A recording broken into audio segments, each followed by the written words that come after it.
কেন এই নেত্রী তিলে তিলে ধীরে ধীরে মৃত্যুর মুখে পতিত হলেন? এটা গোটা জাতির কাছে একটি বড় প্রশ্ন।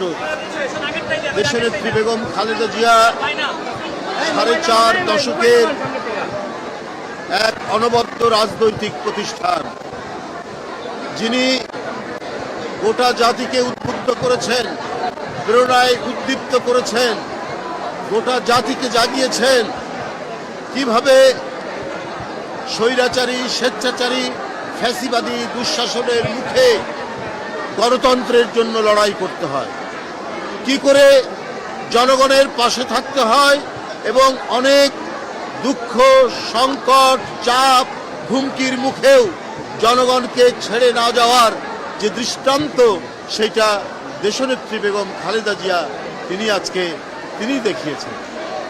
বন্ধুরা, সেই মহিষী নেত্রী, তার বিরুদ্ধে মিথ্যা মামলা দিয়ে, সাজা দিয়ে কারাগারে প্রেরণ করেছিল ফ্যাসিস্টরা।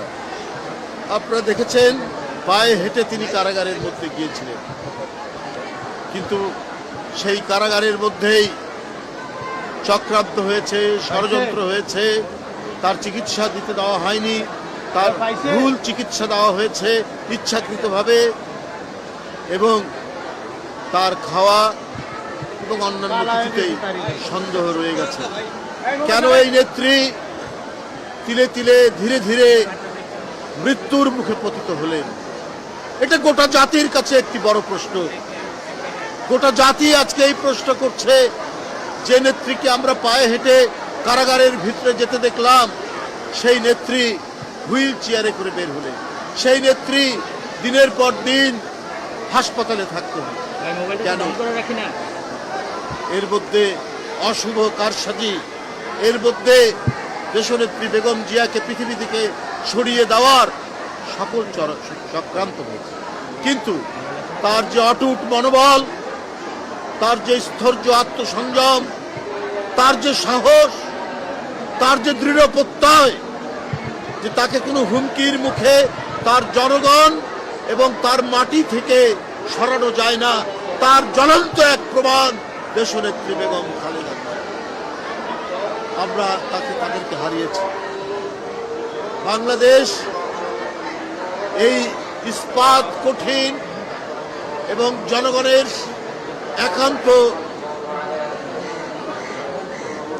পক্ষের মানুষ, জনগণের নেত্রী, তাকে আমরা হারিয়েছি।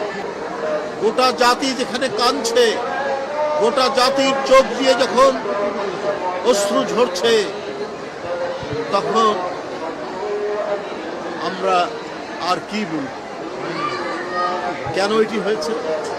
কেন পরশুদিন সারা ঢাকা শহর মানুষের জনস্রোত, জানাজায় আসার যে দৃশ্য আমরা দেখেছি, এটি তো অভূতপূর্ব।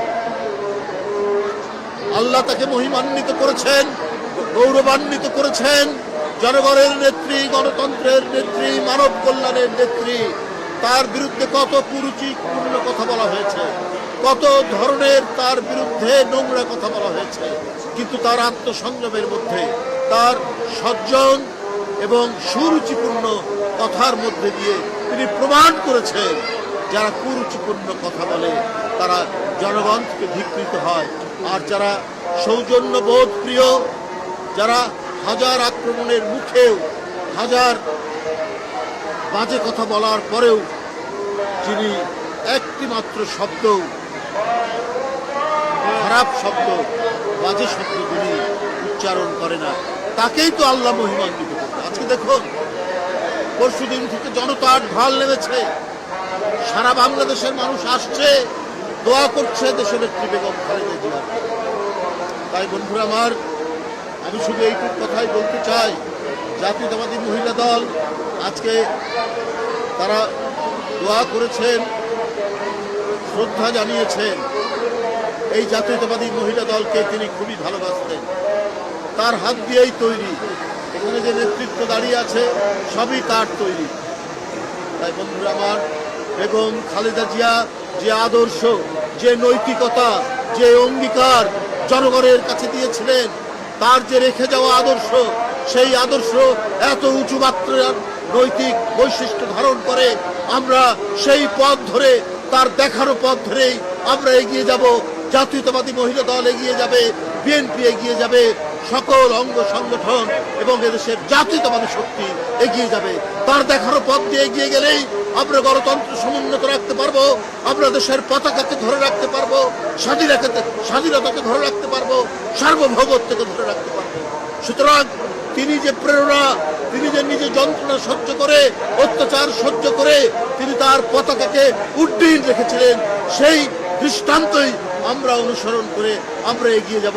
এবং তার জ্যেষ্ঠ পুত্র বিএনপির ভারপ্রাপ্ত চেয়ারম্যান জনাব তারেক রহমান, তার যে পতাকা তিনি হাতে নিয়েছেন, তার মায়ের প্রদর্শিত পথ ধরেই তিনি এগিয়ে নিয়ে যাবেন এই দেশকে নতুন সম্ভাবনার দিকে, নতুন দিগন্তের দিকে।